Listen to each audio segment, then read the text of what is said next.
पावसासंदर्भात एक महत्त्वाची बातमी आहे। आठवड्याभराच्या विश्रांतीनंतर बुलढाणा जिल्ह्यात अनेक भागात विजांच्या गडगडाटासह मुसळधार पावसानं हजेरी लावली आहे। बुलढाणा तालुक्यातील सैलानी, पिंपळगाव, सराई, रायपूर, ढसाळवाडी या भागात सलग 1 तास येथे ढगफुटी सदृश पाऊस पडला।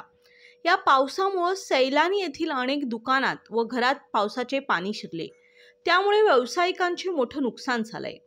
संपूर्ण बातमी पाहण्याआधी आपण जर आमच्या हॅलो बळीराजा या चॅनलला सबस्क्राइब केला नसाल तर नक्की सबस्क्राइब करा, जेणेकरून आमचे अपडेट तुम्हाला लवकर मिळतील।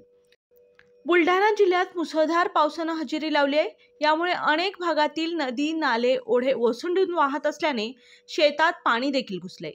या पावसाचे पाणी शेतात घुसल्याने शेती पिकाचे मोठे नुकसान झाल्याचं कळतंय। त्याचबरोबर जिल्ह्यातील खामगाव, संग्रामपूर परिसरातही जोरदार पाऊस झालाय। परिणामी शहरातील रस्त्यांना नदी नाल्याचं स्वरूप प्राप्त झालंय।